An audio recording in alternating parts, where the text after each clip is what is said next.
Sunu Presse, à la présentation Aïcha Toupam. Sunu Presse vous est offert par le Grand Carnaval de Dakar. Bonjour. Les mesures d'assistance aux ex-détenus et malaise au sein de PASTEF et l'affaire Ali Masipo, entre autres sujets, sont mises en exergue par les quotidiens reçus ce matin. À l'État avancé pion, titre le journal Sud Quotidien, revenant sur les dispositifs d'assistance aux ex-détenus et victimes en période préélectorale.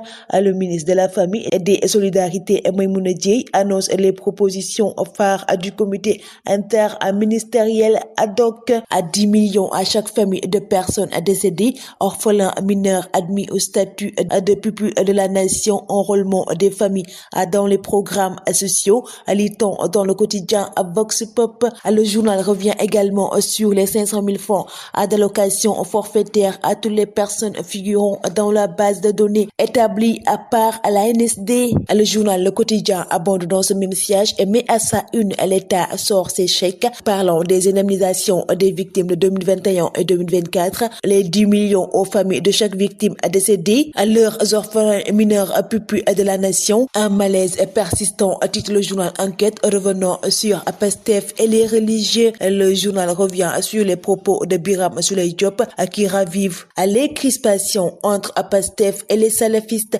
après les polémiques sur le magal et le port du voile. PASTEF peine maintenant à maintenir son équilibre avec les familles religieuses. Selon le journal, à quelques jours de la visite d'un grand imam saoudien, la sortie du ministre pourrait compromettre les relations avec le monde arabe. Ayou chante le projet, titre le journal Walf Quotidien, revenant sur la sortie du leader de Feke Matibole.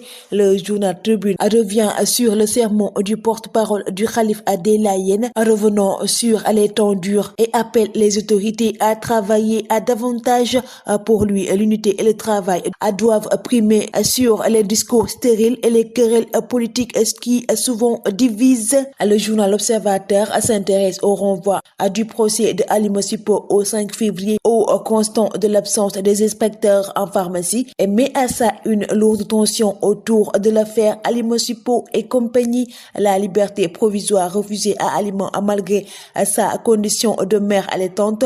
Vu la gravité des faits, Maître Amasokhna Kane voulait que le dossier soit envoyé en instruction à risque de requalification des chefs d'accusation, parmi lesquels la mise en danger de la personne d'autrui. Rire en stock, à titre le quotidien national Le Soleil, revenant sur l'artiste comédien Saner.